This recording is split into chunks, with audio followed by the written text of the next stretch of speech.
बिस्मिल्लाहिर्रहमानिर्रहीम।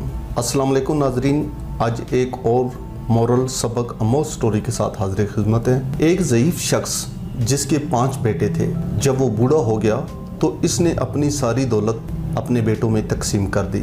इसने सोचा अब मुझे पैसे रुपए की क्या ज़रूरत है, बाकी ज़िंदगी अपने बेटों के यहाँ गुजार लूँगा। पहले वो अपने बड़े बेटे के घर गया और इसके पास रहने लगा।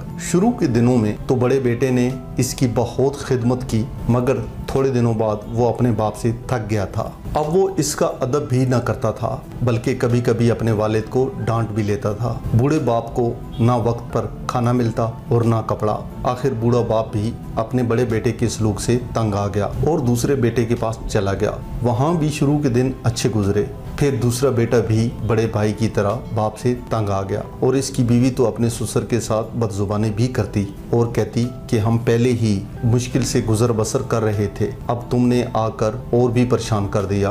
बेचारा बूढ़ा बाप जल्द ही वहाँ से चला गया। फिर तीसरे बेटे के पास चला गया, मगर इसके सलूक से भी परेशान होकर सबसे छोटे और लाडले बेटे के पास जा पहुंचा। वहां भी तंग होकर निकला। बेचारे को कहीं चैन ना मिला। सारे बेटे अपने वालिद को साथ रखने से बचना चाहते थे। कोई कहता मेरे इतने बच्चे हैं, मैं आपको कैसे रख सकता हूँ।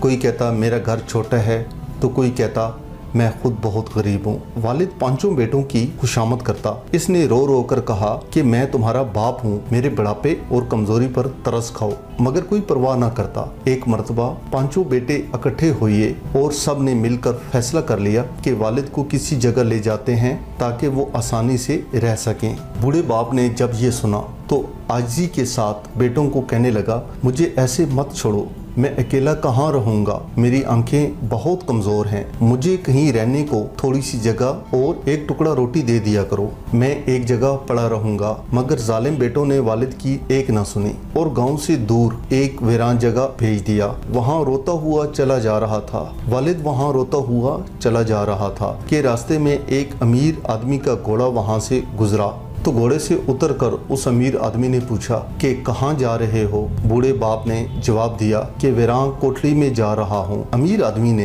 हैरत से कहा, बड़े मियाँ, इस उम्र में तुम एक वीरान कोठरी में कैसे रहोगे, तो ये तुम्हारे घर में आराम से बैठने के दिन हैं। मजलूम वालिद ने अपनी पूरी कहानी सुनाई। अमीर आदमी ने कहा, बड़े मियाँ, मैं तुम्हारी मदद करूँगा। ये कहकर इसने अपनी जेब से एक थैली निकाली और इसमें कोई चीज़ भर दी। फिर थैली को एक लकड़ी के संदूक में रखकर संदूक को अच्छी तरह बंद कर दिया। वो संदूक इस बूढ़े वालिद को देते हुए इसके कान में कुछ कहा। बूढ़ा बाप संदूक लेकर खुशी खुशी गांव वापस आ गया। बेटों ने जो देखा कि वालिद एक संदूक लेकर आ रहा है तो समझ गए कि इसमें जरूर कुछ दौलत है। इन्होंने अपने वालिद से ये न पूछा कि तुम वापस क्यों आए हो, बल्कि सब खातिर तवाज़ो में लग गए। हर एक इसे अपने घर चलने को कहता। फिर इन्होंने वालिद को खूब खाना खिलाया। खाने पीने के बाद बूढ़े बाप ने कहा, मेरे बच्चों, अपनी जवानी में मैंने कुछ दौलत जमा करके जंगल में दफन की थी, मुझे इसका ख्याल भी ना रहा था। आज जो उधर से गुजर हुआ तो याद आया, जमीन खोदी तो संदूक वैसी की वैसी रखी थी। अब ये मेरी जिंदगी तक यूं ही बंद रहेगी। मेरे मरने के बाद इसे खोलना और तुम में से जो मेरी ज्यादा खिदमत करेगा और बुढ़ापे में आराम देगा, इस दौलत का ज्यादा हिस्सा इसी को मिलेगा। ये सुनकर 5 बेटे आपस में लड़ने लगे कि अब्बा को मैं अपने घर रखूंगा। अब बूढ़ा बाप जिस बेटे के पास भी जाता इसकी खूब खतरदारी होती। सब इसके खाने पीने, कपड़े और आराम का ख्याल रखते। इसी तरह बूढ़े बाप की जिंदगी मजे में गुजरने लगी। बहुत दिनों तक आराम से जिंदगी गुजारने के बाद बूढ़ा बाप मर गया। 5 बेटों ने मिलकर बड़े शान से इसको दफन किया और शानदार फातिहा कराई, गरीबों को खैरात दी। फिर सारे कामों से फारिग होने के बाद संदूक खोलने लगे, मगर संदूक खोलने से पहले ही 5 भाइयों में बहसो मुबासा होने लगा। हर एक कहता, मैंने अब्बा की ज्यादा खिदमत की है, इसलिए बड़ा हिस्सा मेरा है और मुझे मिलना चाहिए। आखिर में ये तय पाया कि चारों में बराबर तकसीम कर लेंगे। संदूक खोला गया। इसमें खूबसूरत एक थैली थी जिसका मुंह बंद था। जब खोला गया तो क्या देखते हैं कि इसमें कांच के छोटे छोटे टुकड़े हैं। इस पर 5 बेटों को बहुत गुस्सा आया और वो आपस में ही लड़ने लगे।